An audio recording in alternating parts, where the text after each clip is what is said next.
So, Mike, what has been the most challenging part of starting all these local gun packs? That's a big question. We started San Diego first. It was always in the plan to have more.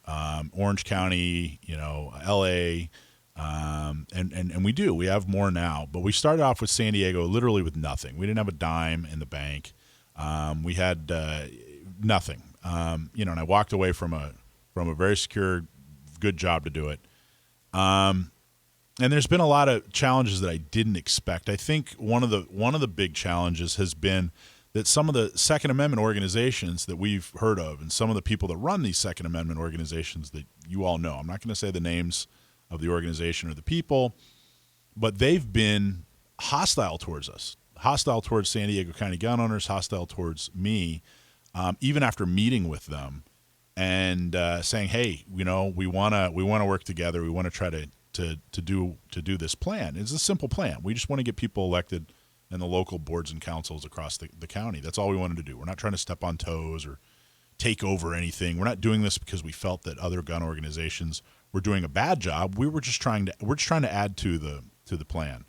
And some of the, again, pro Second Amendment organizations have tried to do more damage to us than some of the anti-gun organizations, which is bizarre for me to say, and it was bizarre for me to see. So, they've kind of done some back channel gossip about, us being corrupt or whatever, that we're not in it for the Second Amendment and that sort of thing.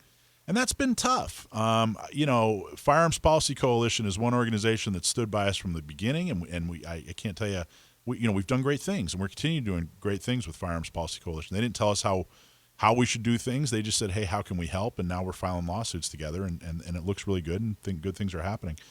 So I think that some of these other organizations see us as competition and see us as a threat to their revenue source. I'm not sure, but maybe just their power and influence. I'm not real positive. And unfortunately, we've had some problems with up in Orange County. We had an issue with a volunteer who said he was in the Marine Corps at one point. Turns out he wasn't in the Marine Corps. And that's a problem. And, but he's a volunteer. Somehow that reflected on our organization. And, it's not fair. That's, a lot of our members and volunteers do a lot of things in their personal life. None of that has to do with the Second Amendment, but they, use that against us. And that's unfortunate. Down here in San Diego, one of our volunteer leaders, got into, some issues. He was basically saying, hey, if you want an off-roster pistol, then go to this police officer over here. He'll do a private party transfer. He can buy it because he's law enforcement. He'll do a private party transfer, and then you can have, an off-roster pistol. And he got in trouble. He got indicted, took him to court, and he pled guilty to aiding and abetting. Again, that's not a reflection on our organization. That's something he did in his personal life. But what kills me about that is that roster law is something that we don't agree with. None of us agree with it. It's a horror. If he wasn't breaking the law in 49 other states, it was just here in California. These guns weren't going to criminals. He wasn't making a dime off of it.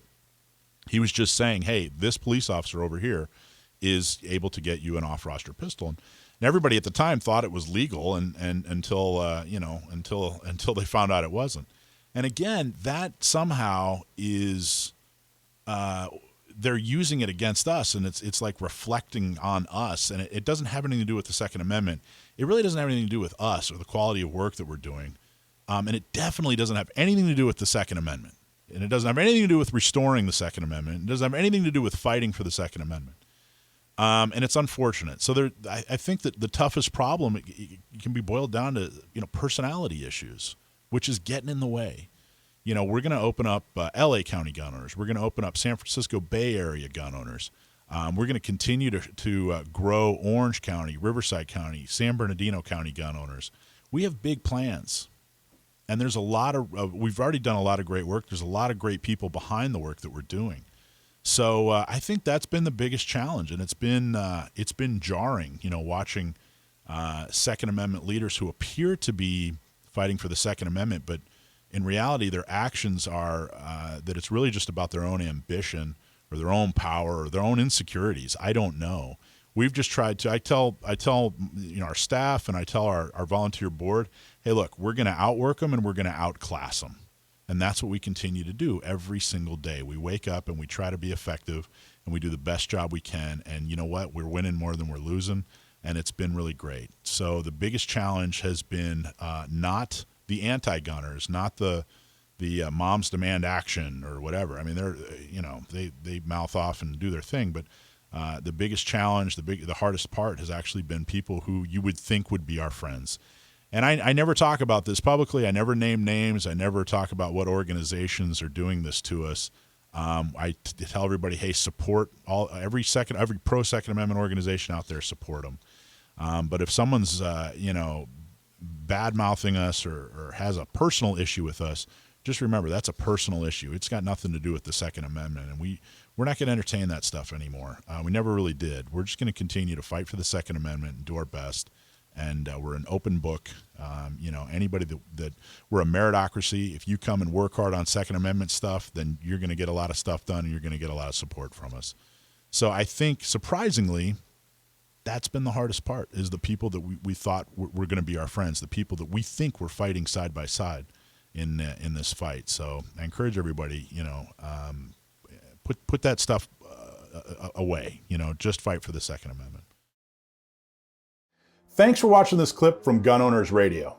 You can watch us live every Sunday from 4 to 6 p.m. California time, right here on our YouTube channel, or if you're in the San Diego area, you can listen to us on 1170 a.m. We're also available on your favorite podcast platform for free. Don't forget to like and subscribe so that you can help restore and protect the Second Amendment, not just in California, but across the country.